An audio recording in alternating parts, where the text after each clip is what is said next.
जमीन अनियमित रूप से कांपने लगी और खुरों की आवाज गड़गड़ाहट की तरह थी। जैसे ही सूरज ढलता है, भाले पकड़े हुए बख्तरबंद घुड़सवारों का एक समूह तेजी से देवगिरी टाउन में दाखिल हुआ। उनका नेता गौरीशंकर था, जो प्रतिहार महल का गार्ड था। जल्दी जल्दी करो!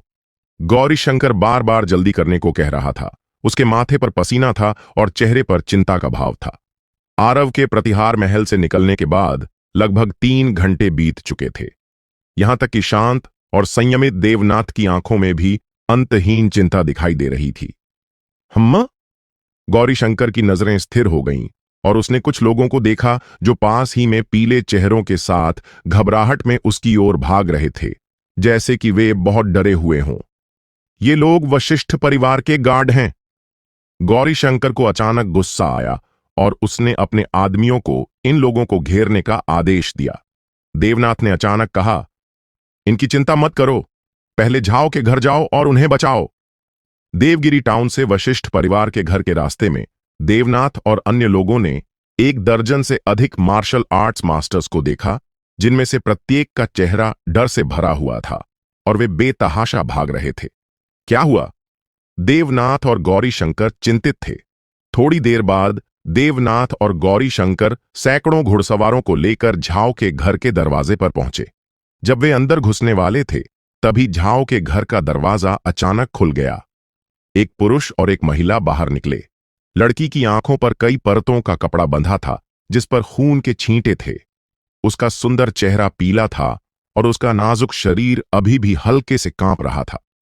वह दयनीय दिख रही थी। पुरुष के कपड़े फटे हुए थे और खून से सने थे। उसके बाएं हाथ में खून से सना एक लंबा चाकू था।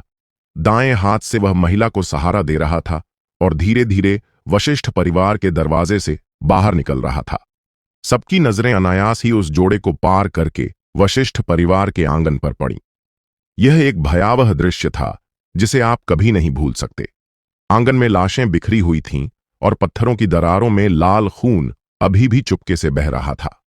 कुछ लोगों के शरीर आधे में कटे हुए थे, कुछ लोगों के सिर टूटे हुए थे और कुछ लोगों के सिर और शरीर अलग हो चुके थे और उनके टूटे हुए अंग अभी भी अनजाने में हिल रहे थे। हवा में मौत और खून की गंध थी। यह एक दुखद और उदास नरक था। वह पुरुष खून से लथपथ था, हाथ में लंबा चाकू लिए हुए, जैसे कि वह नरक से निकला हुआ कोई हत्यारा भगवान हो। लेकिन उसकी आंखें अभी भी साफ थीं और ढलते सूरज की किरणें उस पुरुष के थोड़े नाजुक और कोमल चेहरे पर पड़ रही थीं, जिससे उस पर रहस्यमयी चमक की एक परत चढ़ गई थी। सैकड़ों घुड़सवार पूरी तरह से चुप थे। यहां तक कि भीड़ के नीचे के तेज घोड़े भी एक अदृश्य आभा से डर गए थे। उन्होंने अपने सिर नीचे कर लिए और चुप रहे। इस पल में आरव सभी को कुछ अजीब और कुछ परिचित लग रहा था। रिया को कुछ महसूस हुआ और उसने अपनी आंखों के सामने का कपड़ा उतार दिया और अनायास ही वशिष्ठ परिवार के आंगन की ओर देखने लगी। आरव ने अपना हथेली आगे बढ़ाकर उसकी नजर को रोक दिया और धीरे से कहा, मत देखो, घर जाओ और आराम करो और आज जो हुआ उसे भूल जाओ। देवनाथ अंकल, गौरीशंकर अंकल, रिया को घर वापस भेज दो। आरव का लहजा शांत लग रहा था, लेकिन किसी कारण से वहां मौजूद सभी को बेचैनी महसूस हो रही थी।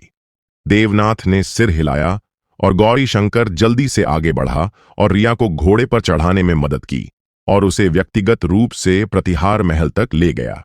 गौरीशंकर और अन्य लोगों को जाते हुए देखने के बाद आरव धीरे धीरे चला गया। उसके कदम थोड़े भारी थे, पीछे खून के निशान छोड़ते हुए, जो चौंकाने वाला था। सेकंड यंग मास्टर, आप? आरव ने सभी की ओर पीठ करके हाथ हिलाया और कहा, मेरे पीछे मत आओ। सैकड़ों घुड़सवार स्थिर खड़े रहे। किसी ने सवाल नहीं किया या विरोध नहीं किया। जब तक आरव की आकृति लंबी सड़क के अंत में गायब नहीं हो गई, तब तक सभी ने राहत की सांस ली। प्रतिहार परिवार के इस कमजोर दिखने वाले सेकंड यंग मास्टर का सामना करने पर इन योद्धाओं को, जिन्होंने खूनी लड़ाइयों का अनुभव किया था, ऐसा लगा जैसे उनका दम घुट रहा हो। मिस्टर देवनाथ, अंदर लगभग सभी मर चुके हैं, जिसमें 1 दर्जन से अधिक जन्मजात मास्टर्स शामिल हैं, जिनमें झाओ और ली परिवारों के प्रमुख भी शामिल हैं। सुल्तान वशिष्ठ परिवार के आंगन से बाहर भागा और धीमी आवाज में बोला। भीड़ हैरान थी।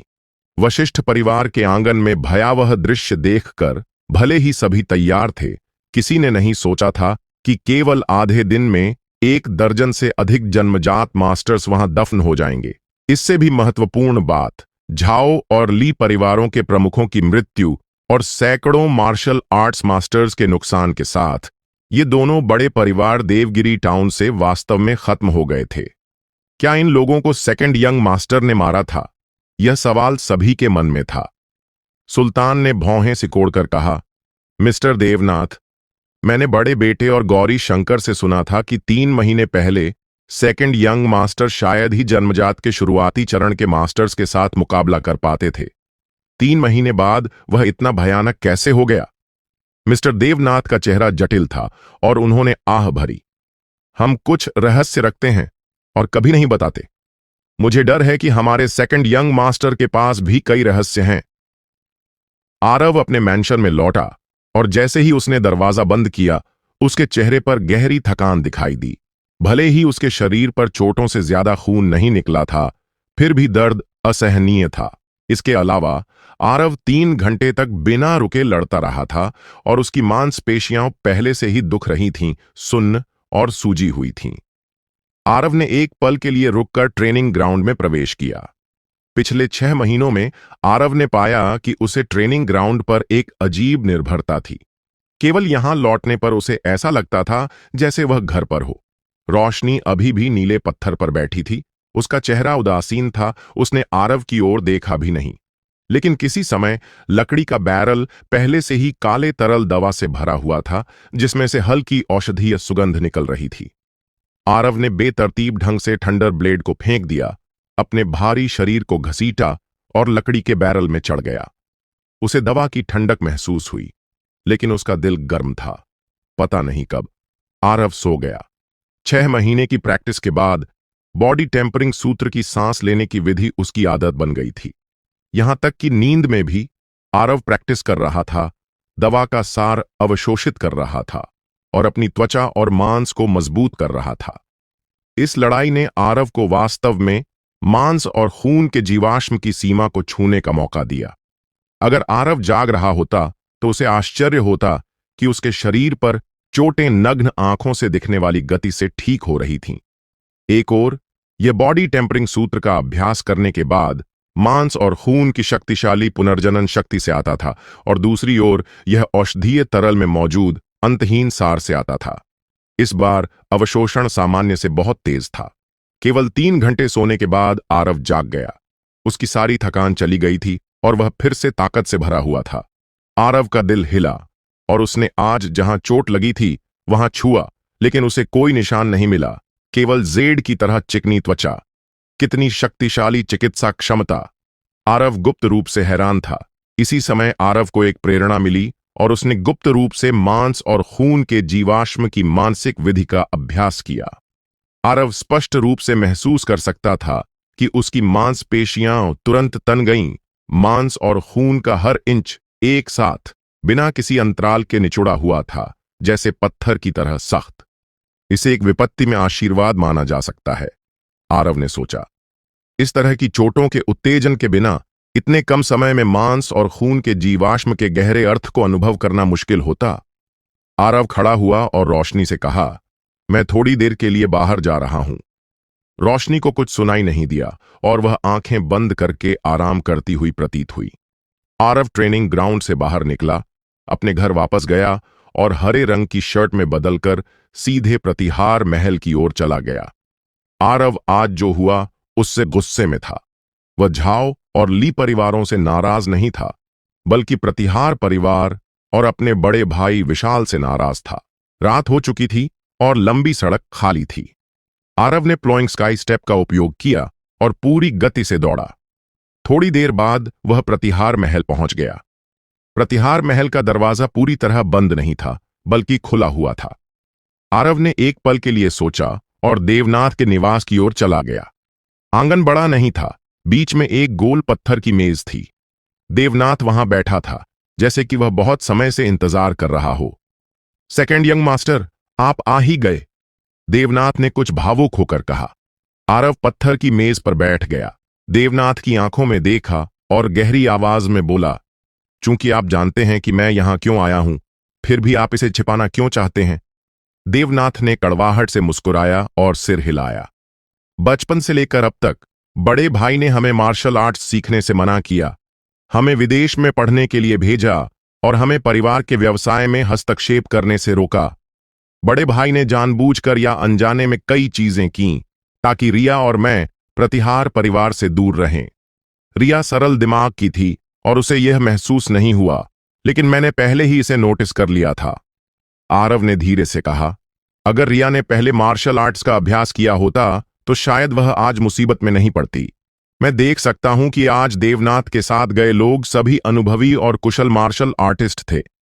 अगर परिवार के पास इतनी शक्तिशाली ताकत है तो उन्होंने इसे पहले क्यों नहीं बताया? बड़ा भाई किस तरह का व्यवसाय कर रहा है? क्या यह सिर्फ घोड़ों का व्यापार है? वह मगध राज्य में व्यापार करने क्यों गया, ग्रेट शिविर राज्य में क्यों नहीं?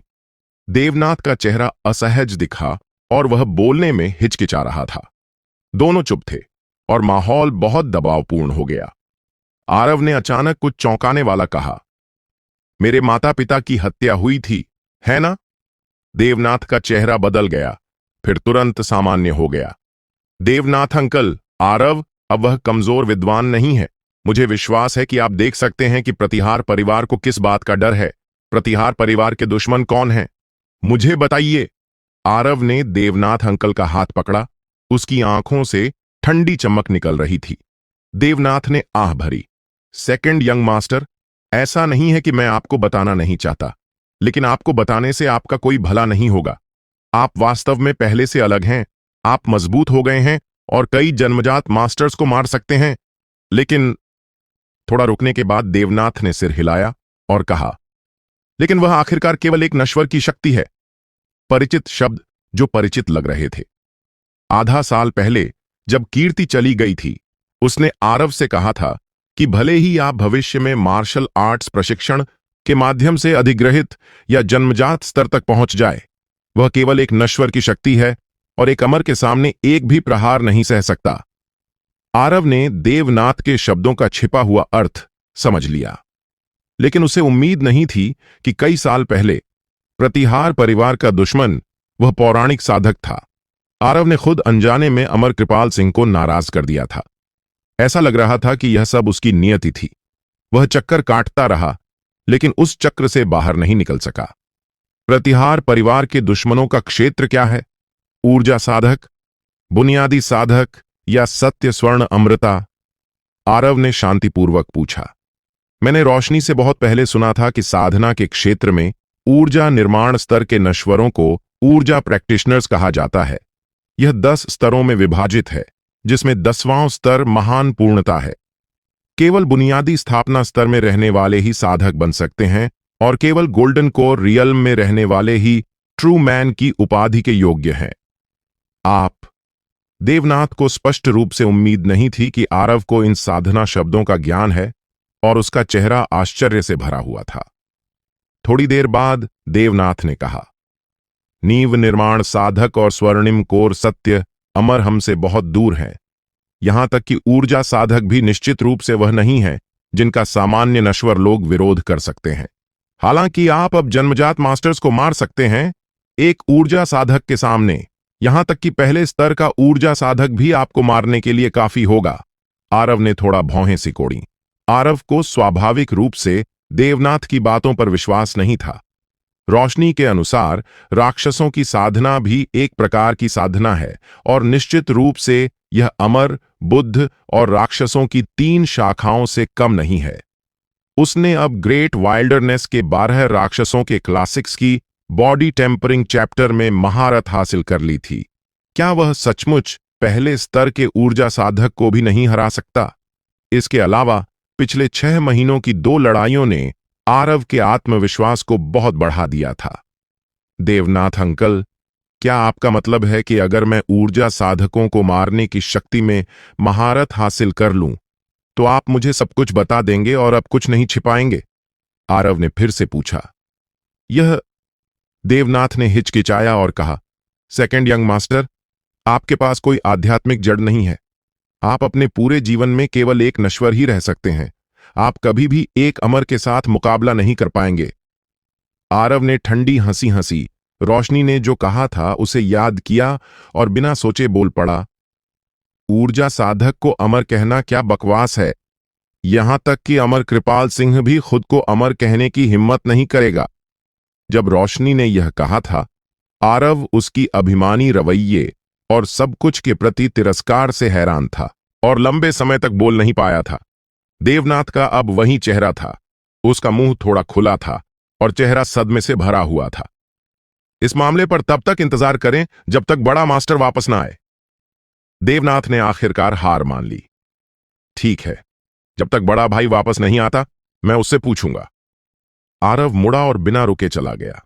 रात का फायदा उठाकर आरव ट्रेनिंग ग्राउंड में लौटा। रोशनी को मुंह खोलते देख उसने पूछा, मिस डी, मैंने अब बॉडी टेम्परिंग चैप्टर में महारत हासिल कर ली है। हालांकि यह केवल छोटी सफलता है। अगले स्तर के ऊर्जा साधकों के खिलाफ लड़ने में मेरा कितना आत्मविश्वास है। आप निश्चित रूप से मर जाएंगे। रोशनी ने आरव की ओर देखा और ठंडे स्वर में कहा। आरव वहां स्तब्ध खड़ा रहा। उसकी आंखें निराशा से भरी थीं। जब उसने पहले देवनाथ के शब्द सुने थे तो वह मन ही मन तिरस्कार कर रहा था, यह सोचकर कि वह आसानी से ऊर्जा साधकों को दबा सकता है, लेकिन उसे उम्मीद नहीं थी। इसी समय आरव के मन में संदेह भी था। चूंकि राक्षसों की साधना भी एक प्रकार की साधना है, तो वह पहले स्तर के ऊर्जा साधक को भी क्यों नहीं हरा सकता। रोशनी को आरव के विचारों को भांप लिया और शांतिपूर्वक कहा, आपकी वर्तमान ताकत चौथे स्तर के ऊर्जा साधक को मारने के लिए पर्याप्त है, लेकिन आपको युद्ध समझ में नहीं आता। युद्ध को प्रभावित करने वाले कई कारक हैं और ताकत केवल उनमें से एक है। चौथे स्तर के ऊर्जा साधक को मार सकता हूं। आरव हैरान था और धीरे धीरे समझ आया कि उसमें ताकत की कमी नहीं थी, बल्कि लड़ाई की तकनीक की कमी थी। यह एक अद्वितीय तलवार की तरह है।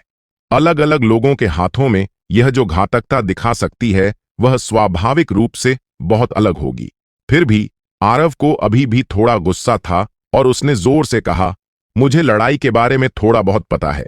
भले ही सैकड़ों मार्शल आर्ट्स मास्टर्स से घिरा हो, मैं फिर भी रास्ता बना सकता हूं। नश्वरों के झुंड से इतनी बुरी तरह पीटे जाने पर गर्व करना। रोशनी ने ठंडी हंसी हंसी और अपनी हथेली को धीरे से हिलाया। थंडर ब्लेड, जो मूल रूप से जमीन में ढंसा हुआ था, एक अदृश्य शक्ति द्वारा खींचा गया और हवा में तैरने लगा। रोग! रोशनी ने अपनी उंगली बढ़ाई और कुछ फीट की दूरी से आरव की दिशा में इशारा किया। हु! चाकू चमका और थंडर ब्लेड पहले से ही आरव के सामने था। उसकी भौहों के बीच में लटक रहा था, बिल्कुल स्थिर, बहुत तेज। प्रतिक्रिया करने का समय नहीं था। रोशनी ने आराम से कहा, यह ऊर्जा साधकों द्वारा उपयोग की जाने वाली सबसे सामान्य हमले की विधि है। यह आध्यात्मिक ऊर्जा का उपयोग करके आध्यात्मिक हथियारों को नियंत्रित करती है। अगर आप एक ऊर्जा साधक के साथ लड़ते तो आप अब तक मर चुके होते। यह इतना तेज है, मैं इसे कैसे चकमा दूं? आरव थोड़ा असमंजस में था। रोशनी ने कहा, राक्षसों के पास दो क्षमताएं हैं जो साधकों से कहीं आगे हैं। पहला, उनकी शारीरिक ताकत। दूसरा, उनकी तीव्र आध्यात्मिक संवेदना। आपको याद रखना चाहिए कि अधिकांश साधकों का शरीर अपेक्षाकृत कमजोर होता है। अगर आप उनके शुरुआती हमले से बच सकते हैं और उनके बीच की दूरी को कम करने का मौका पकड़ सकते हैं, तो आप राक्षस की शक्तिशाली निकट युद्ध क्षमता का उपयोग करके उन्हें मार सकते हैं। आरव ने भौहें सिकोड़ी और एक पल के लिए सोचा, फिर पूछा, मैं समझता हूं कि शरीर मजबूत है। बॉडी टेम्परिंग चैप्टर का उद्देश्य शरीर को मजबूत करना है। आध्यात्मिक संवेदना क्या है? रोशनी ने कहा, आध्यात्मिक संवेदना को वर्णन करना कठिन है। आप इसे खतरे की भावना के रूप में सोच सकते हैं। राक्षस जाति जंगल के नियम में विश्वास करती है, जहां मजबूत कमजोर का शिकार करता है। अगर आपके पास तीव्र आध्यात्मिक संवेदना नहीं है तो आप समाप्त हो जाएंगे और नष्ट हो जाएंगे। सिसाड़ा को हवा चलने से पहले शरद ऋतु का आना पता है। आरव की आंखें चमक उठीं। रोशनी ने सिर हिलाया। आध्यात्मिक संवेदना को कैसे विकसित करें? आरव ने फिर पूछा। साधारण। रोशनी के होंठ थोड़े मुड़े और उसकी मुस्कान थोड़ी अजीब थी। उसने अचानक अपनी आस्तीन लहराई और आरव की ओर लपकी। हू! अंतरिक्ष विकृत हो गया और कुछ भी दिखाई नहीं दे रहा था। आरव को ऐसा लगा जैसे उसने अपनी सारी इंद्रियों को खो दिया हो। एक पल में ऐसा लगा जैसे उसे किसी दूसरी जगह ले जाया गया हो। यह कहाँ है? आरव ने अपनी इंद्रियां वापस पाने के बाद चारों ओर देखा। आसपास सन्नाटा था और घुप अंधेरा, जिसमें एक प्राचीन और जंगली आभा थी जो भयावह थी और हवा में फैली हुई थी। रोशनी ने बेतरतीब ढंग से कहा, यह कन्नौज माउंटेन्स है। अगर आप यहां 1 साल तक जीवित रह सकते हैं तो आपकी आध्यात्मिक संवेदना विकसित हो जाएगी। आरव का दिल कांप उठा। कन्नौज माउंटेन्स देवगिरी टाउन से 100 मील से अधिक दूर हैं। ये एक प्रसिद्ध खतरनाक जगह है जहां हर जगह राक्षस घूमते हैं और हर कदम पर हत्या का खतरा है। रात में यहां से गुजरना असंभव है। मैंने पहले कन्नौज माउंटेन्स के बारे में कई किंवदंतियां सुनी थीं। वहां ऐसे राक्षस हैं जो लोगों का सार और आत्मा चूस लेते हैं, और तांबे की घंटियों जैसे आंखों वाले भयंकर जानवर। बेशक कन्नौज माउंटेन्स का अधिपति सबसे अधिक संख्या में कन्नौज भेड़ियों का है, जो खून के प्यासे, हिंसक और अत्यधिक प्रतिशोधी हैं। दशकों पहले पास के एक गांव का एक शिकारी पहाड़ों से एक छोटा भेड़िया लाया था। अप्रत्याशित रूप से उस रात गांव को हजारों भेड़ियों ने घेर लिया और निगल लिया। कोई भी जीवित नहीं बचा। यह एक भूत गांव बन गया और कोई भी वहां रहने की हिम्मत नहीं करता। आसपास के सामंती राज्यों को कन्नौज माउंटेन्स के सामने कोई चारा नहीं था और कोई सेना उसमें गहराई तक प्रवेश करने की हिम्मत नहीं करती थी। यहां तक कि जीवित रहना तो दूर, यहां से सुरक्षित गुजरना भी स्वर्ग में चढ़ने जितना मुश्किल है। रोशनी ने आगे कहा, राक्षसों की भी शक्ति के विभिन्न स्तर होते हैं। सबसे निचले स्तर के राक्षसों को राक्षस कहलाने के भी योग्य नहीं है। साधना की दुनिया में उन्हें आत्मा जानवर कहा जाता है, जिसका अर्थ है आत्मिक जानवर। आत्मा जानवरों की ताकत अलग अलग होती है। आपका चेजिंग विंड सबसे कमजोर आत्मा जानवर है, जिसने अभी अभी अपनी बुद्धि को जागृत किया है। जहां तक शक्तिशाली आत्मा जानवरों की बात है, उनकी ताकत 10वें स्तर के ऊर्जा साधक की महान पूर्णता के बराबर है। आत्मा जानवरों के ऊपर आत्मा राक्षस कहलाते हैं। ताकत में अंतर और भी बड़ा है। मजबूत लोग अमर कृपाल सिंह के साथ मुकाबला कर सकते हैं, जबकि कमजोर लोग फाउंडेशन बिल्डिंग साधकों के बराबर हैं। आरव ने भौहें सिकोड़ी और पूछा, क्या कन्नौज माउंटेन्स में कोई आत्मा राक्षस है? रोशनी के अनुसार वह अब एक सामान्य ऊर्जा साधक का भी मुकाबला नहीं कर सकता। नींव निर्माण स्टेज और गोल्डन कोर स्टेज के आत्मा राक्षसों की तो बात ही छोड़ दें। मुझे नहीं पता, रोशनी ने मुस्कुराया। आरव स्तब्ध था। यह कैसा जवाब है? आरव को विश्वास था कि रोशनी को इसका पता नहीं हो सकता। एकमात्र संभावना थी कि रोशनी उसे बताना नहीं चाहती थी। रोशनी ने शांतिपूर्वक कहा, यह एक परीक्षा है।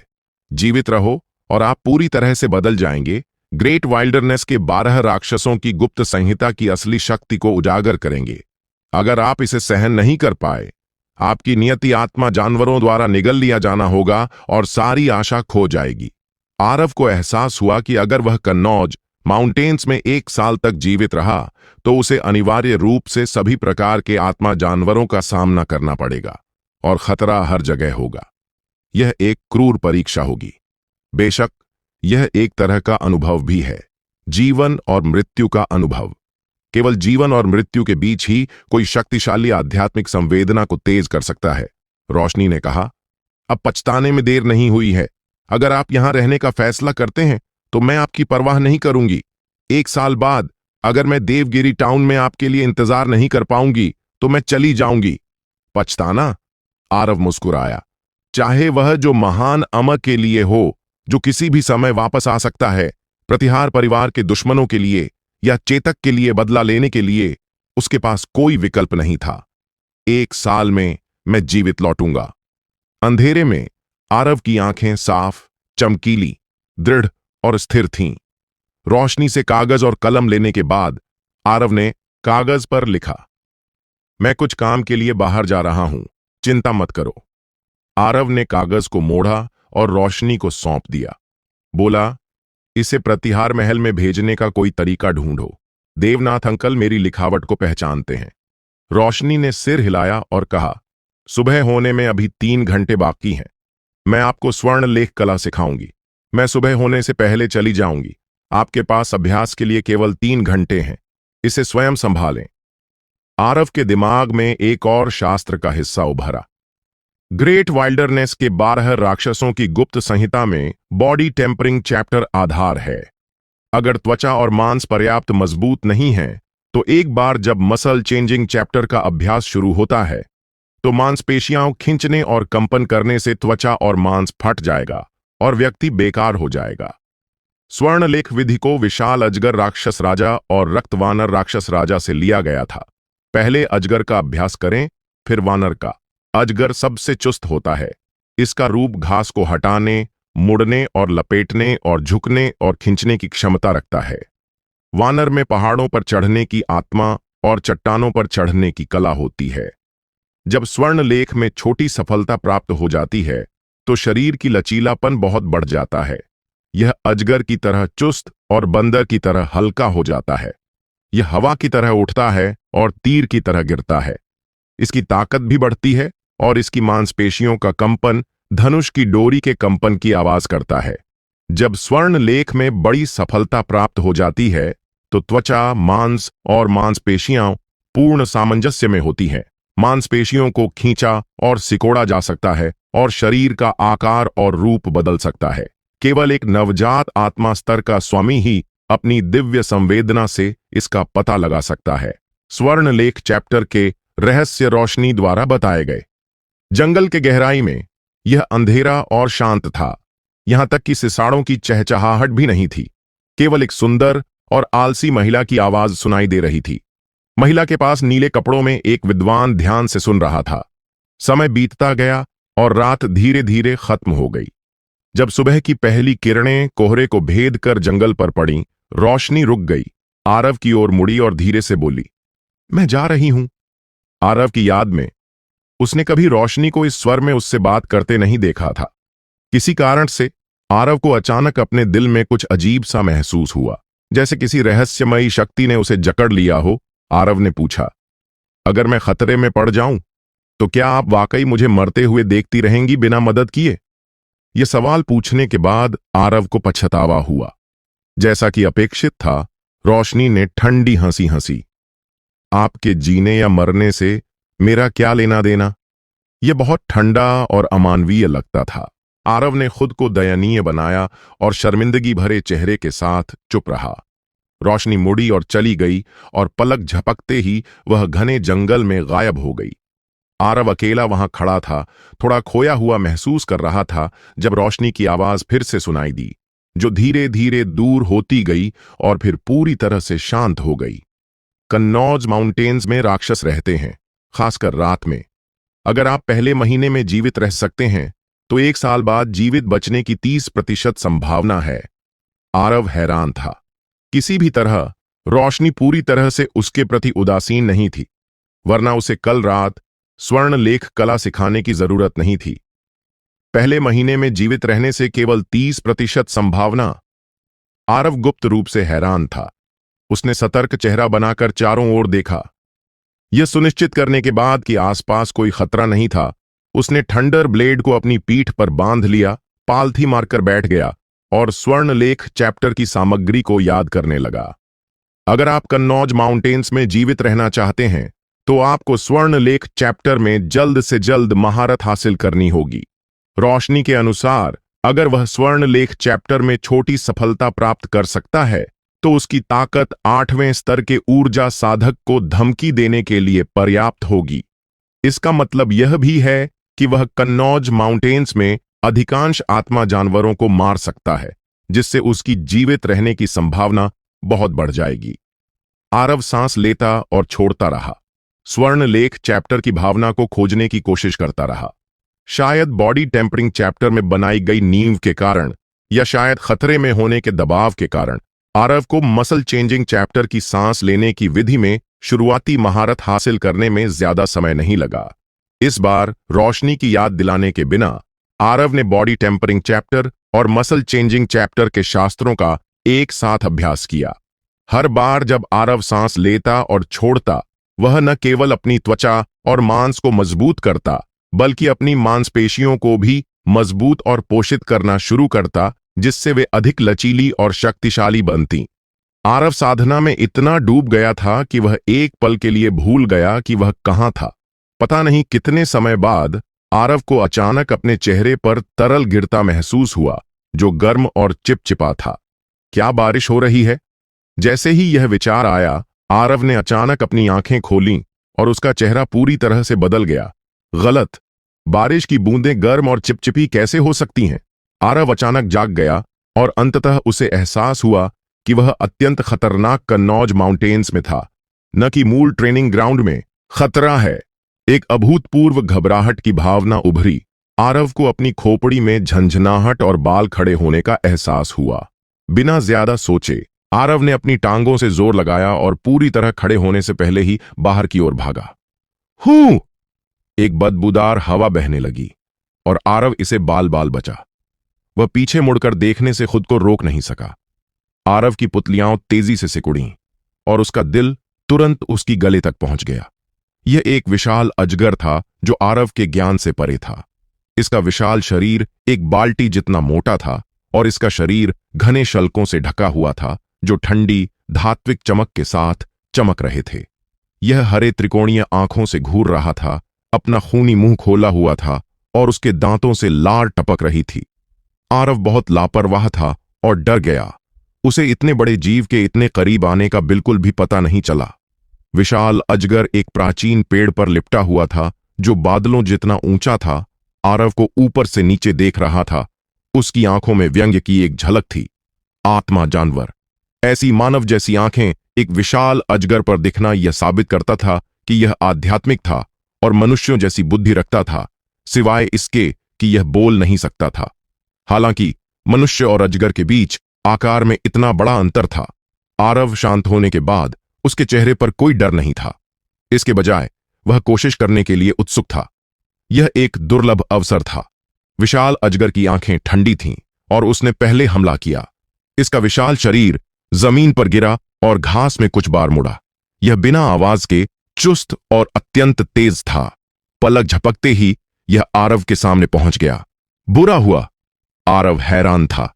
विशाल अजगर घास में फिसल रहा था। उसका सिर अनिश्चित रूप से हिल रहा था। वह एक पल के लिए इसे पकड़ नहीं सका और उसके द्वारा तैयार की गई सभी विधियां तुरंत अमान्य हो गईं। एक बार जब वह हमला करने का चयन करता, अगर हमला चूक जाता तो वह निश्चित रूप से मर जाता।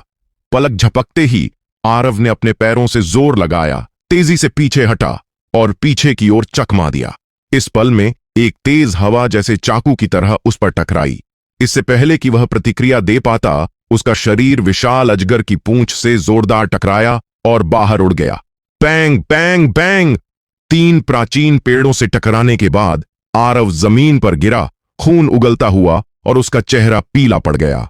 इस टक्कर ने उसे बहुत नुकसान पहुंचाया। इस पल में आरव को ऐसा लगा जैसे उसकी मांसपेशियां और हड्डियां टूटने वाली थीं।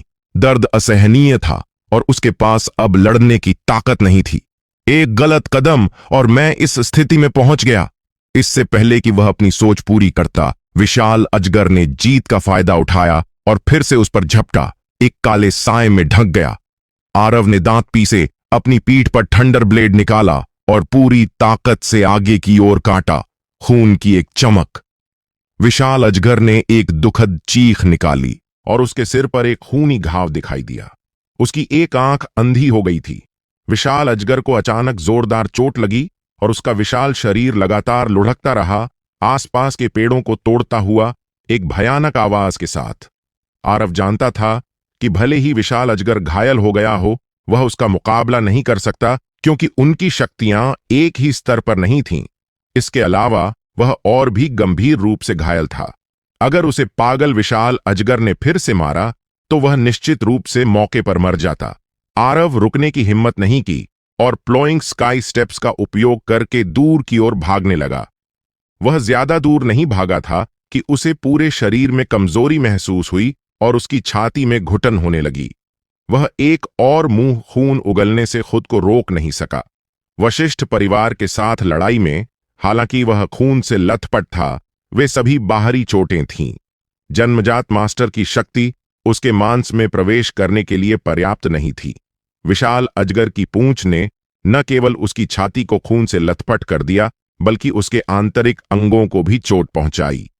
अगर आरव ने अंतिम क्षण में मांस और खून के जीवाश्म को सक्रिय नहीं किया होता, तो वह झटका उसके शरीर को टुकड़े टुकड़े करने के लिए पर्याप्त होता। क्या मैं पहले ही दिन यहां मरने वाला हूं? आरव ने अपनी जीभ की नोक को हल्के से काटा, जागते रहने की कोशिश की। उसने सोचा, मुझे जल्द से जल्द एक छिपी हुई जगह ढूंढनी होगी, वरना कोई भी आत्मा जानवर जिसका मैं सामना करूंगा मुझे आसानी से मार देगा। थोड़ी देर भागने के बाद उन्होंने सामने एक खड़ी पहाड़ी दीवार देखी। जमीन से कई फीट ऊपर एक गुफा थी। आरव की आंखें चमक उठीं। वह पहाड़ी दीवार पर आया और थंडर ब्लेड का उपयोग करके उस पर छेद खोदे, एक एक करके चढ़ता हुआ। इन गड्ढों पर कदम रखते हुए आरव पहाड़ी दीवार पर चढ़ गया। गुफा में सावधानी से देखा और कोई खतरा न पाकर वह अंदर घुस गया। इस कष्ट ने उसकी आखिरी ताकत को भी खत्म कर दिया था।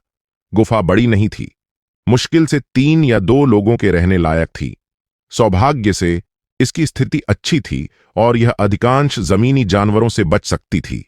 आरव गुफा में लेट गया, खुद को हौसला देता हुआ लगातार सांस लेता और छोड़ता रहा। वाइल्डरनेस के 12 राक्षसों की गुप्त संहिता की शक्तिशाली चिकित्सा शक्ति का उपयोग करके अपनी चोटों को ठीक करने की कोशिश करता रहा। समय बीतता गया और सूरज ढल गया। पहली रात आरव रोशनी के साथ था और कन्नौज माउंटेन्स का भयावहता महसूस नहीं कर सका। पिछली रात सब कुछ शांत था, जैसे कि सारी जिंदगी छिपी हुई हो। अब जैसे ही रात ढलती है, आत्मा जानवर प्रकट होने लगते हैं। उनकी दहाड़ें पूरे क्षेत्र को हिलाती हैं। समय समय पर विशाल पक्षी पहाड़ी दीवारों के ऊपर से उड़ते हैं, छायाएं डालते हुए जो आकाश और चंद्रमा को ढक देती हैं। जंगल में आत्मा जानवरों का बोलबाला है, प्राचीन पेड़ हिल रहे हैं, एक भयानक माहौल हर जगह है और दिल दहलाने वाली दहाड़ें लगातार गूंज रही हैं। यह असली कन्नौज माउंटेन्स है। अगर रोशनी कल रात उसके साथ नहीं होती तो वह पहली रात भी नहीं निकाल पाता। अभी आरव ने अपनी आंखों से एक मानव चेहरे वाला मकड़ी देखा, जो एक बेसिन जितना बड़ा था, बहुत तेज गति से पहाड़ी दीवार की ओर रेंग रहा था। अप्रत्याशित रूप से एक काला साया अचानक पहाड़ी दीवार पर चमका, मकड़ी के शरीर को लपेट लिया और दरार में डूब गया। जब आरव डर गया था, तभी आकाश से एक भयंकर चीख आई और फिर एक बैंगनी पंखों वाला दिव्य ईगल हवा को चीरता हुआ आया। उसके पंजे अत्यंत तेज थे, ठंडी चमक के साथ चमक रहे थे जैसे खंजर, और उसने सीधे पहाड़ी दीवार की दरारों में खोदा, एक बड़ा पत्थर का टुकड़ा तोड़ दिया। आउच! पत्थर की दरार से एक चीख आई। बैंगनी पंखों वाले ईगल के लोहे के पंजों ने पहले से ही एक सरीसृप आत्मा जानवर को पकड़ लिया था और उसके पंजे आत्मा जानवर के शरीर में गहराई तक घुसे हुए थे, जिससे खून फव्वारे की तरह निकल रहा था।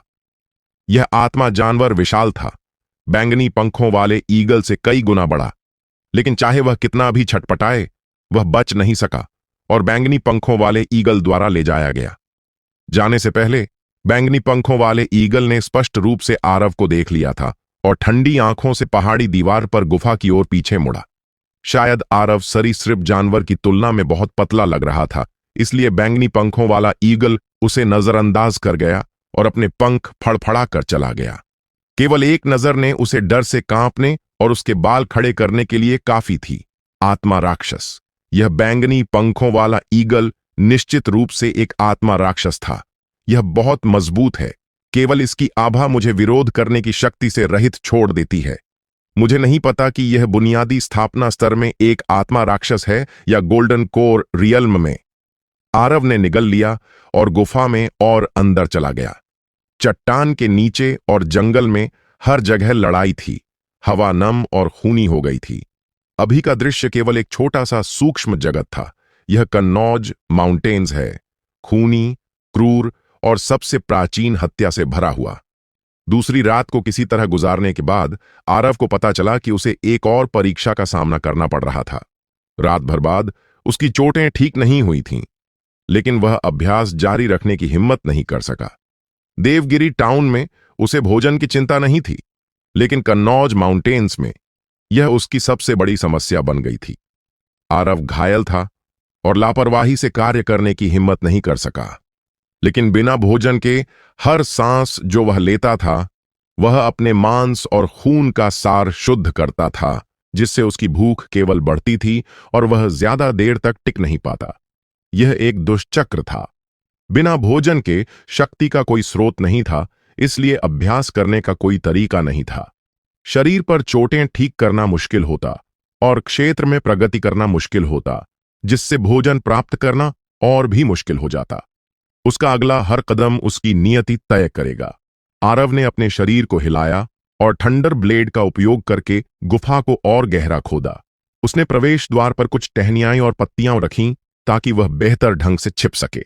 1 दिन, 2 दिन, दर्द और भूख से पीड़ित होने के बावजूद आरव ने धैर्यपूर्वक इंतजार किया और गुफा से बाहर नहीं निकला। तीसरे दिन उसे आखिरकार एक मोड़ दिखाई दिया। पिछली रात पहाड़ी दीवार के नीचे कई लड़ाइयां हुई थीं, जिसमें एक आत्मा जानवर मर गया था, जिसके शरीर पर बहुत सारा खून और मांस बचा हुआ था। आरव ने आत्मा जानवर के अवशेषों को चुपके से देखा, लंबे समय तक सोचा और आखिरकार उसने मन बना लिया। वह थंडर ब्लेड हाथ में लेकर गुफा से बाहर निकला। यह डरते हुए कि यह अन्य आत्मा जानवरों को आकर्षित करेगा, आरव ने आग जलाने की हिम्मत नहीं की। उसने अपनी घृणा को दबाया और मांस और खून को मुंह में भर लिया। उसकी आंखें लगातार आसपास की जांच करती रहीं। उसका दिमाग तनावग्रस्त था। वह आत्मा जानवर को गुफा में वापस लाने की हिम्मत नहीं कर सका, इस डर से कि खूनी गंध गुफा की स्थिति को उजागर कर देगी। केवल 3 दिनों में आरव ने अपनी किताबी हवा और युवावस्था को पूरी तरह से छोड़ दिया था और वह अत्यंत शांत हो गया था, जैसे कि सबसे प्राचीन मानव जंगली भूमि में सावधानी से जीवित रहने की कोशिश कर रहा था, कच्चा मांस खाकर और खून पीकर। वाइल्डरनेस के 12 राक्षसों की गुप्त संहिता का अभ्यास करने के बाद आरव की भूख बहुत बढ़ गई थी। थोड़ी देर में उसने आत्मा जानवर के सारे मांस और खून खा लिया था। गुफा में लौटने के बाद उसने तुरंत अभ्यास शुरू किया। इस अभ्यास के बाद उसने अंतर महसूस किया। आत्मा जानवरों के मांस और खून में निहित ऊर्जा का सार सामान्य गायों और भेड़ों की तुलना में बहुत अधिक समृद्ध था। मांस और खून को कच्चा खाने से ये सार सीधे पेट में चले गए बिना किसी नुकसान के। इससे पहले आरव ने एक गाय खाई थी और आधा दिन मांस और खून में ऊर्जा को शुद्ध करने के लिए पर्याप्त था। इस बार उसने पूरे दिन और रात अभ्यास किया। बेशक लाभ भी स्पष्ट थे। विशाल अजगर से लगी चोटें ठीक हो गई थीं और बॉडी टेम्परिंग चैप्टर और मसल चेंजिंग चैप्टर के क्षेत्रों में काफी सुधार हुआ था। अगले कुछ समय के लिए आरव ज्यादा दूर नहीं गया। उसने अधिकांश समय गुफा में स्वर्ण लेख कला का अभ्यास करने में बिताया और कभी-कभी गुप्त रूप से पहाड़ी के नीचे आत्मा जानवरों द्वारा उपयोग की जाने वाली लड़ाई की तकनीकों को देखता ताकि अंतर्दृष्टि प्राप्त कर सके। कुछ अनुभव प्राप्त करने के बाद आरव कुछ आत्मा जानवरों को ढूंढने के लिए बाहर गया ताकि उनके साथ लड़ सके, अपनी आध्यात्मिक संवेदना को विकसित कर सके और अपनी मार्शल आर्ट्स कौशल को तेज कर सके। हालांकि उसकी हार जीत से ज्यादा थी और कभी-कभी वह चोटों से भरा और दयनीय स्थिति में था। आरव टेम्परिंग द बॉडी और चेंजिंग द मसल्स के 2 चैप्टर्स की नींव के कारण जीवित बचने में सक्षम था। जीवन और मृत्यु के बीच लगातार सारांश करें, लगातार समझें और लगातार अभ्यास करें। 3 महीने बाद आरव अपने गृहनगर लौटा, विशाल अजगर को ढूंढा और उसे अपने नंगे हाथों से मार डाला। उस दिन से आरव ने उस गुफा को पूरी तरह से छोड़ दिया जहां वह लंबे समय तक रहा था। पहाड़ों और घाटियों में भटकता रहा, घने जंगलों और दलदलों से गुजरा और सभी प्रकार के पक्षियों और जानवरों के साथ अपनी जान की बाजी लगाकर लड़ा।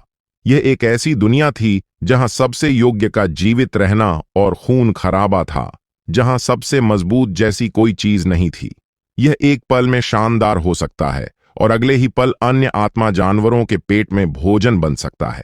अनगिनत क्रूर और खूनी लड़ाइयां, अनगिनत बार मृत्यु के करीब अनुभव, निरंतर सतर्कता और निरंतर मानसिक तनाव। समय के साथ आरव ने खतरे की एक अनूठी संवेदना विकसित की जो वर्णन करना मुश्किल था। वह थी आध्यात्मिक संवेदना। इस लगभग अनदेखी पहाड़ी श्रृंखला में एक युवा मानव लड़का, जिसकी आध्यात्मिक जड़ें क्षतिग्रस्त थीं, पूरी तरह से बदल रहा था और उसका राक्षसी रूप उभरने लगा था। Kannauj city lord's mansion. Bindusara, Kannauj city के लॉर्ड, अपनी कुर्सी पर पीछे झुके हुए थे, अपनी ठुड्डी को अपने हाथ से सहारा दे रहे थे। उनकी आंखें आधी खुली थीं, उनकी भौहें सोच में डूबी हुई थीं। सिटी लॉर्ड, आपने मुझे बुलाया?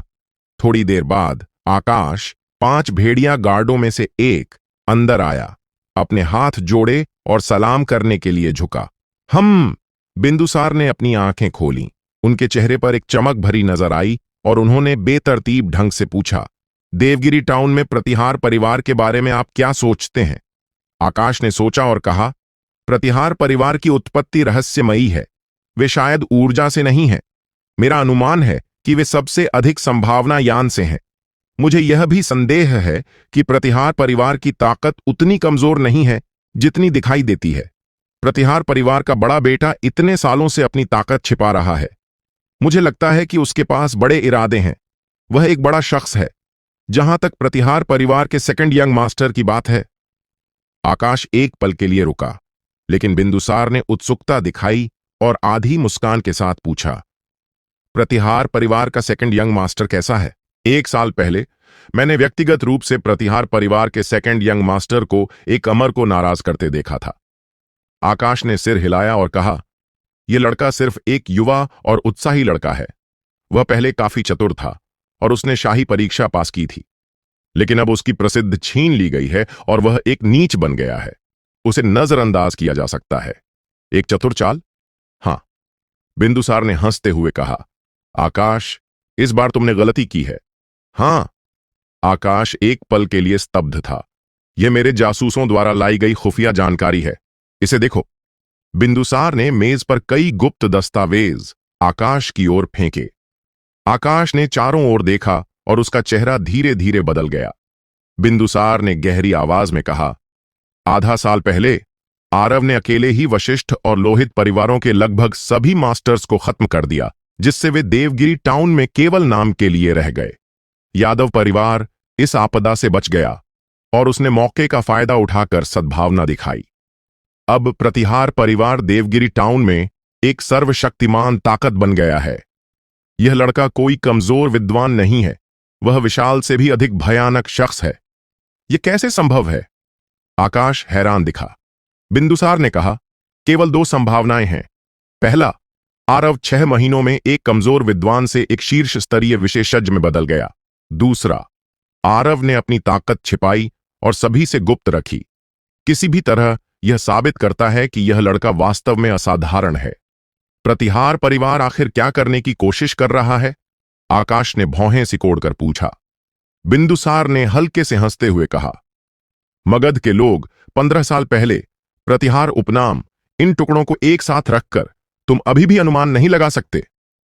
मगध राज्य के ड्यूक वुडिंग चंद्रगुप्त, आकाश ने खोए हुए स्वर में कहा। बिंदुसार ने सिर हिलाया और भावुक होकर कहा, चंद्रगुप्त वास्तव में अपनी पीढ़ी का नायक था। उसके नेतृत्व में उसने 10,000 काले बख्तरबंद घुड़सवारों को कमांड किया, जो युद्ध क्षेत्रों में अजेय घूमते थे। उस समय वह कितना शानदार था। आसपास के राज्यों में कौन उसका सामना करने की हिम्मत करता था? यह अफसोस की बात है कि वह इतना मूर्ख था कि अंत में उसे एक मूर्ख की तरह त्याग दिया गया। थोड़ा रुकने के बाद बिंदुसार ने अपनी आंखें सिकोड़ी। उसका पूरा शरीर एक भयंकर आभा उत्सर्जित कर रहा था और धीरे धीरे कहा, चूंकि मुझे पिछले अनुभव से सीख मिली है, मैं चंद्रगुप्त के पुराने रास्ते पर नहीं चल सकता। हालांकि अब महान मौर्य राजवंश दुनिया पर शासन करता है। दुनिया में पहले से ही अराजकता दिखाई दे चुकी है और राजकुमार उठ खड़े हुए हैं। यह शहरों और क्षेत्रों पर कब्जा करने और राजा बनने का अवसर लेने का समय है। आकाश सिटी लॉर्ड का राजा का अनुसरण करने को तैयार है। आकाश बहुत समझदार था और उसने तुरंत अपने शब्द बदले। बिंदुसार ने संतुष्ट होकर सिर हिलाया और कहा, आकाश, मेरे पीछे ऊर्जा साधकों का समर्थन है, इसलिए मैं जल्दबाजी में कार्य नहीं करूंगा। जब आकाश ने ऊर्जा साधक शब्द सुना तो उसकी आंखें चमक उठीं और वह और अधिक उत्साहित हो गया। चूंकि प्रतिहार परिवार की यह पृष्ठभूमि है, हम इसका उपयोग कर सकते हैं। बिंदुसार ने एक चंचल मुस्कान दिखाई। कन्नौज माउंटेन्स। आधे साल की कड़ी मेहनत के बाद आरव के स्वर्ण लेख कला के स्तर में बहुत प्रगति हुई थी और यह छोटी सफलता के करीब थी। अजगर का अभ्यास करने के बाद उसने ने वानर का अभ्यास शुरू किया था।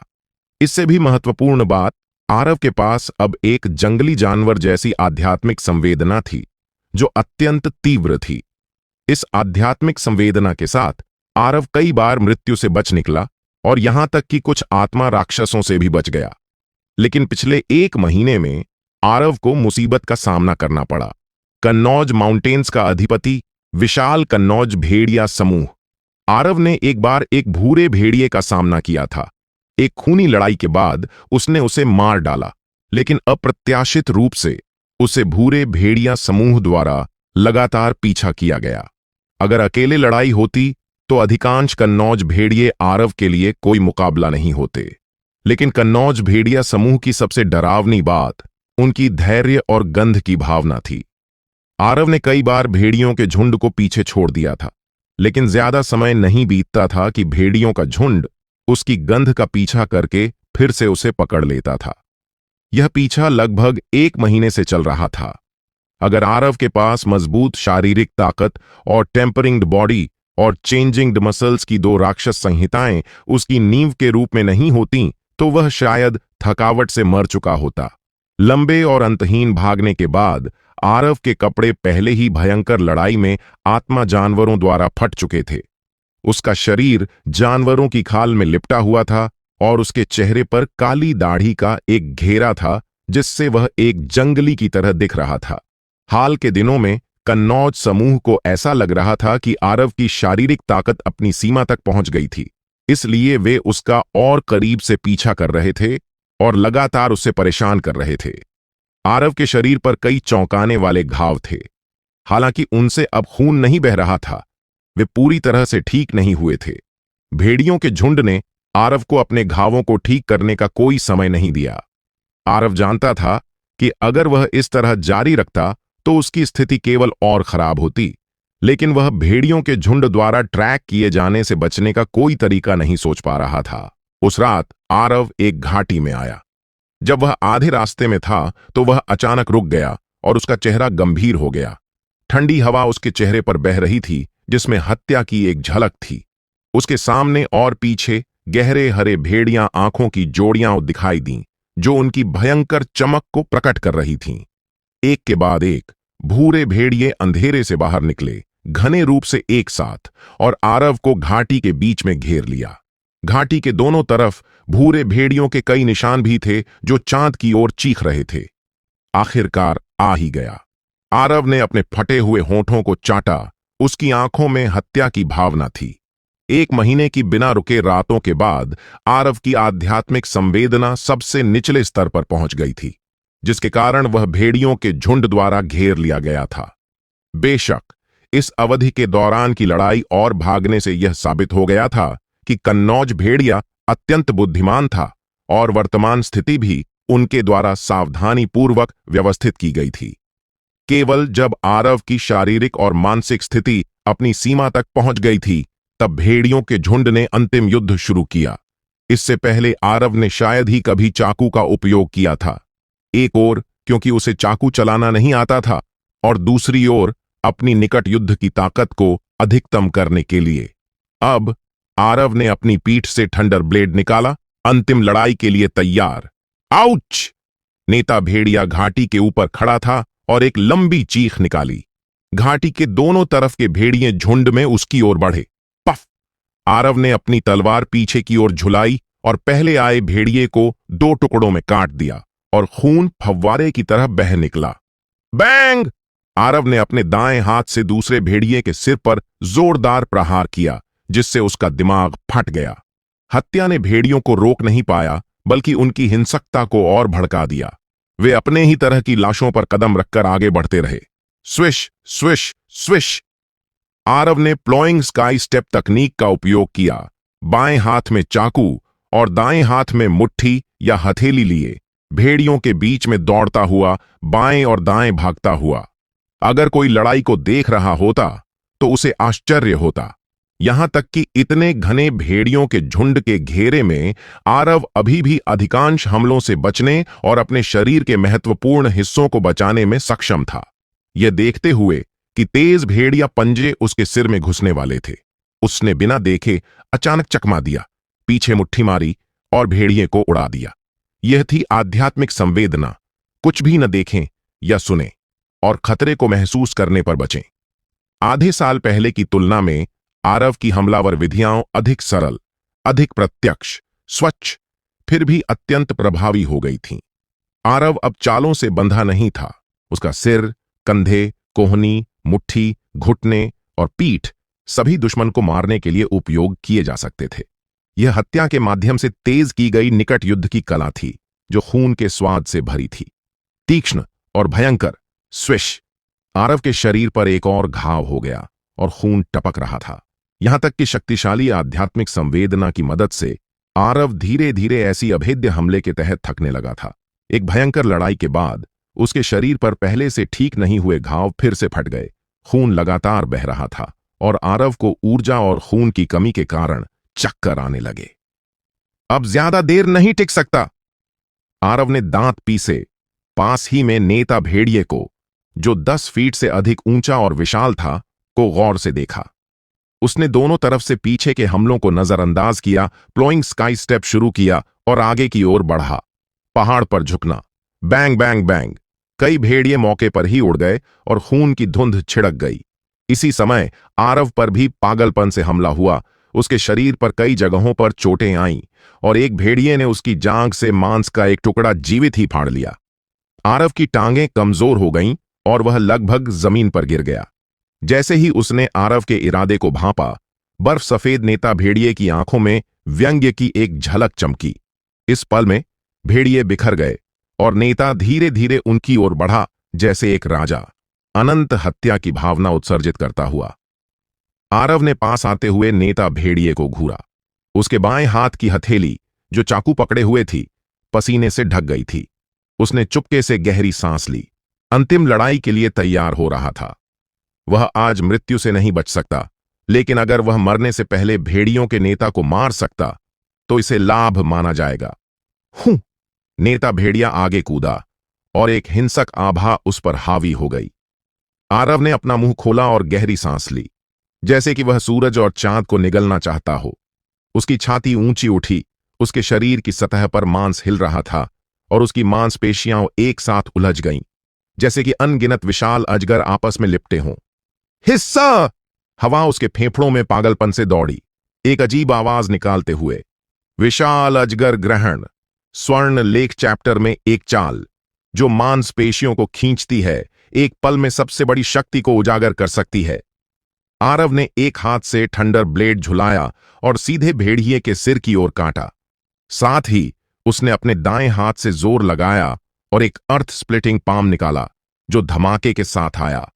यह पहले से ही आरव का सबसे मजबूत हमला था। नेता भेड़िए की आंखों में डर की एक झलक चमकी। इसका विशाल शरीर अत्यंत लचीला था। इसने हवा में चकमा दिया, सामने आते ठंडर ब्लेड से बच गया और इसके पंजे आरव की छाती पर उतरे। यह पंजा सीधे आरव की छाती को भेद सकता था, लेकिन उसी समय आरव का अर्थ स्प्लिटिंग पाम भी भेड़िया नेता के किनारे पर टकराया।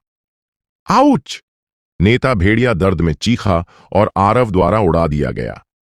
यह जमीन पर लुढ़का, फिर जल्दी से उठा और अपना सिर हिलाया। इसे गंभीर चोट नहीं आई थी। हालांकि आरव पहले से ही अपनी रस्सी के अंत में था। हालांकि तेज भेड़िया पंजों ने उसकी छाती को भेदने में असफल रहे, फिर भी उन्होंने उसकी छाती को खून से लथपथ कर दिया। आरव को नेता भेड़िए द्वारा निकली शक्ति ने उड़ा दिया। उसका शरीर एक टूटी पतंग की तरह हवा में ऊंचा उछला और भेड़ियों के झुंड में गिर गया। आरव को पूरे शरीर में शक्तिहीनता महसूस हुई। उसने चारों ओर देखा और नीचे कई भेड़ियों को अपने मुंह खोले और लार टपकाते हुए देखा, उस पल का इंतजार करते हुए जब वह गिरेगा ताकि वे उसे टुकड़े टुकड़े कर सकें। मैं आखिरकार इसे पार नहीं कर सका। आरव की चेतना धुंधली होने लगी। जैसे ही आरव भेड़ियों के झुंड में गिरने वाला था, अंधेरे में एक आकृति अचानक चमकी, हवा से गुजरी और आरव को भेड़ियों के मुंह से बाहर ले गई। Miss butterfly? आरव हैरान था, लेकिन फिर उसने इस विचार को नकार दिया। जिसने उसे अगवा किया था वह लंबा और मजबूत था, लंबे बालों से ढका हुआ था और एक घृणित गंध उत्सर्जित कर रहा था। वह रोशनी कैसे हो सकती थी? आरव ने अपनी आंखें खोलने की बहुत कोशिश की, ये देखने की कोशिश की कि आने वाला कौन था, लेकिन थकान की एक भावना उसके दिल में उमड़ पड़ी और आरव की दृष्टि तेजी से धुंधली होती गई। वह केवल स्पष्ट रूप से देख सका कि काला साया अपने हाथ में कुछ पकड़े हुए था, घाटी के ऊपर तेजी से आगे पीछे झूल रहा था, चुस्त और हल्के ढंग से। थोड़ी देर बाद वह घाटी के शीर्ष पर कूद गया और भेड़ियों के घेरे से बच निकला। क्वाक! काले साए ने घाटी में कई भेड़ियों की ओर पीछे मुड़कर देखा और एक डरावनी हंसी निकाली। फिर उसने आरव को पकड़ा और 2 बार भागा, जंगल में गायब हो गया। पता नहीं कितने समय बाद आरव धीरे धीरे जागा और संघर्ष करके बैठ गया। उसे पूरे शरीर में दर्द महसूस हुआ और उसकी मांसपेशियां और हड्डियां सुन्न थीं। आरव ने नीचे देखा और पाया कि उसके शरीर पर चोटों को अज्ञात जड़ी बूटियों की एक परत से ढक दिया गया था, जो एक हल्की ठंडक की भावना दे रही थी। जहां चोट नहीं थी, वहां कुछ बदबूदार तीखी गंध थी। आरव ने थोड़ा भौहें सिकोड़ी और चारों ओर देखा। यह एक गुफा थी, काफी विशाल, जिसमें कोई विशेष सजावट नहीं थी, सिवाय दीवार पर लटके हुए बहुत सारे भेड़िया खालों के। इस पल में गुफा के प्रवेश द्वार से एक सरसराहट की आवाज आई और एक लंबी आकृति अंदर आई। उसके कदम थोड़े अजीब थे, जैसे कि वह उंगलियों के बल कूद रहा हो। आरव ने ध्यान से देखा और स्तब्ध रह गया। आने वाला कोई इंसान नहीं था, बल्कि एक बंदर था। मैं एक बंदर द्वारा बचाया गया। आरव का मन जटिल था। पिछले 6 महीनों में कन्नौज माउंटेन्स में कम से कम 800 आत्मा जानवर, अगर 1000 नहीं, तो उसके हाथों मरे थे। अप्रत्याशित रूप से उसे अंत में एक आत्मा बंदर ने बचाया। यह बंदर बहुत साधारण दिखता था, सिवाय इसके कि उसकी बाहें अत्यंत लंबी थीं, जो स्वाभाविक रूप से लटक रही थीं और पूरी तरह से उसके घुटनों से नीचे थीं। उसकी आंखों की गहराई में भी थोड़ा लाल प्रकाश उमड़ रहा था, जो थोड़ा अजीब लग रहा था। बहुत बहुत धन्यवाद। आरव ने बंदर की ओर अपनी मुट्ठियां जोड़ी। बंदर ने बहुत मानवीय ढंग से अपने होंठ सिकोड़े, आरव के आभार को नजरअंदाज करते हुए। उसने अपनी बाहें लहराईं, दीवार पर लटके भेड़िया खालों की ओर इशारा किया और थोड़ी देर तक चीखा। अंत में बंदर ने आरव की ओर इशारा किया, एक उंगली बढ़ाई और तिरस्कारपूर्ण ढंग से हिलाया। यह एक आत्मा बन गया है। यह चतुर बंदर सामान्य इंसान से अलग नहीं था, सिवाय इसके कि यह बोल नहीं सकता था। यहां तक कि वयस्कों की भावनाएं भी चतुर बंदर इशारों और चेहरों के माध्यम से पूरी तरह से व्यक्त कर सकता था। आरव बेसब्री से हंसा और अनिश्चित रूप से पूछा, क्या तुम कह रहे हो कि तुम्हारा मुझे बचाने का कोई इरादा नहीं था, बल्कि केवल इसलिए कि तुम्हारा इन कन्नौज भेड़ियों से झगड़ा है? बंदर ने मुस्कुराया और सिर हिलाया। ऐसे में हमारे पास एक आम दुश्मन है, तो हम भविष्य में एक साथ मिलकर काम कर सकते हैं। आरव कन्नौज माउंटेन्स में 6 महीने से फंसा हुआ था और किसी से बात करना चाहता था। उसके सामने यह बंदर अत्यंत बुद्धिमान था, बिल्कुल इंसानों जैसा, और बात करने के लिए एकदम सही था। पूह! बंदर ने थूक दिया। उसका चेहरा तिरस्कार से भरा हुआ था और उसने आरव की ओर एक तिरस्कारपूर्ण इशारा किया, जैसे कि आरव को बहुत कमजोर होने का मजाक उड़ा रहा हो। आरव स्तब्ध था। उसे वास्तव में एक बंदर द्वारा तिरस्कृत किया गया था। आखिरकार वह उसका जीवन रक्षक बंदर था, इसलिए आरव को नहीं पता था कि क्या कहना है और वह थोड़ा शर्मिंदा दिख रहा था। आरव ने गुफा के प्रवेश द्वार से आकाश की ओर देखा और अचानक उसके मन में एक संदेह पैदा हुआ। कम से कम 1 दिन बीत चुका था जब से वह बेहोश हुआ था। इस बार भेड़िए उसका पीछा क्यों नहीं कर रहे थे? अपने शरीर पर तीखी और बदबूदार गंध को सूंघते हुए आरव की आंखें चमक उठीं और वह मदद नहीं कर सका, लेकिन पूछा, क्या तुम्हारे पास मेरी गंध को छिपाने और कन्नौज की गंध की भावना से बचने का कोई तरीका है? गा गा गा। इस सवाल को सुनकर बंदर ने व्यापक रूप से मुस्कुराया और बहुत गर्व के साथ हंसा। उसकी आंखें तिरस्कार से भरी थीं। बंदर की आंखें देखकर आरव को अचानक एक अशुभ अनुभूति हुई। बंदर झुका, आधा उकड़ूं बैठा और एक मलत्याग की मुद्रा बनाई, अपनी हथेली को अपने नितंबों के नीचे रखा और फिर इसे अपने पूरे शरीर पर रगड़ा। क्या तुमने मेरे ऊपर अपने मल को मला? आरव ने मुश्किल से पूछा। उसका चेहरा राख की तरह हो गया। गा गा गा। आत्मा जानवर ने अपना सिर उठाकर हंसा, अपनी बाहें लहराईं और मौके पर ही कूदने लगा। जैसे कि उसने कुछ गर्व करने योग्य किया हो। आरव को ऐसा लगा जैसे उसे बिजली ने मारा हो। उसने गाली देने की इच्छा को दबाया, दांत पीसते हुए एक एक शब्द बोला, तुम शापित बंदर। मैं। यह देखकर कि आरव को घृणा हो रही थी, बंदर और भी खुश हो गया। ओह ओह की आवाजें निकालता रहा और अत्यंत उत्साहित हो गया। आरव ने दांत पीसे और कहा, तुम मूर्ख बंदर, जब मैं अपनी चोटों से ठीक हो जाऊंगा मैं निश्चित रूप से तुमसे लड़ूंगा। बंदर को बिल्कुल परवाह नहीं थी। वह बस वहां खड़ा था, अपने हाथ कूल्हों पर रखकर और अभिमानी ढंग से हंस रहा था। आरव को पूरे शरीर में दर्द था और वह अभी के लिए कुछ नहीं कर सकता था। वह बस जमीन पर लेट गया और शांत होने की कोशिश की। जैसे ही वह लेटा, आरव ने अपने सिर के ऊपर थोड़ी दूरी पर एक चमकीला लाल फल लटकते हुए देखा। यह बहुत रसदार था और एक आकर्षक सुगंध उत्सर्जित कर रहा था। आरव को अपना मुंह सूखा लगा, लेकिन बिना ज्यादा सोचे उसने हाथ बढ़ाया, लाल फल तोड़ा और इसे अपने मुंह में डाल लिया। फल मुंह में पिघल गया, रस मीठा था और यह एक गर्म धारा में बदल गया जो उसके पेट में बह गया। बंदर ने इस दृश्य को अनायास देख लिया। उसकी पुतलियां सिकुड़ गईं और उसकी हंसी अचानक रुक गई। आरव ने अपने होंठ चटकाए, यह सोचते हुए कि फल का स्वाद अच्छा था। जब वह एक और ढूंढना चाहता था तो उसे अचानक गुफा में एक हत्या की आभा महसूस हुई। हवा जैसे जम गई। हम। आरव हैरान था और अनायास उठ बैठा, लेकिन लगभग बंदर के बड़े चेहरे से टकरा गया। बंदर ने अपनी खून लाल आंखों से घूरा, अपने दांत निकाले और हाँफ रहा था। ऐसा लग रहा था जैसे वह आरव को टुकड़े टुकड़े करना चाहता हो। आरव का दिल हिला और उसे स्पष्ट रूप से अनुमान हुआ कि उसने जो फल अभी खाया था वह असाधारण हो सकता है। खैर, तुमने मुझे घृणा दी तो मैंने तुम्हारा फल खा लिया और अब हम बराबर हैं। आरव को थोड़ा अपराध बोध हुआ। आहा! आरव के शब्द सुनकर बंदर गुस्से में उछल पड़ा। वह मौके पर ही कूद गया, अपनी छाती पीटता और अपने पैर पटकता हुआ एक जोरदार बैंग बैंग की आवाज निकालता हुआ। बंदर पागल हो गया और पास की पहाड़ी दीवार पर अपना सिर पीटने लगा, जिससे पत्थर टूट गए और चारों ओर उड़ने लगे, एक भयानक आवाज के साथ। आरव गुप्त रूप से हैरान था। यह बंदर अत्यंत शक्तिशाली था। भले ही वह अपनी पूरी ताकत में होता, शायद वह इसका मुकाबला नहीं कर पाता। सौभाग्य से बंदर ने उस पर अपना गुस्सा नहीं निकाला, बल्कि बस पत्थरों को पीटता रहा, जैसे कि पास की चट्टान की दीवार को तोड़ने की कोशिश कर रहा हो। इस पल में आरव को अचानक अपने पेट में धीरे धीरे गर्मी महसूस हुई, जो उबलने वाली गर्मी में बदल गई। गर्म धाराएं उसके अंगों और हड्डियों में बहने लगीं, अनंत गर्मी उत्सर्जित करती हुई। आरव की त्वचा लाल होने लगी, जैसे कि उसके शरीर के अंदर एक विशाल भट्टी जल रही हो, उसके शरीर को जलाकर असहनीय सूजन और दर्द पैदा कर रही थी। हिस्सा। आरव ने गहरी सांस ली और नीचे देखा।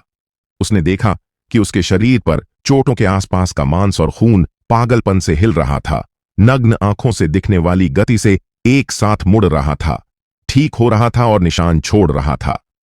पलक झपकते ही निशान गिर गए और त्वचा पहले की तरह पुनर्जनन हो गई।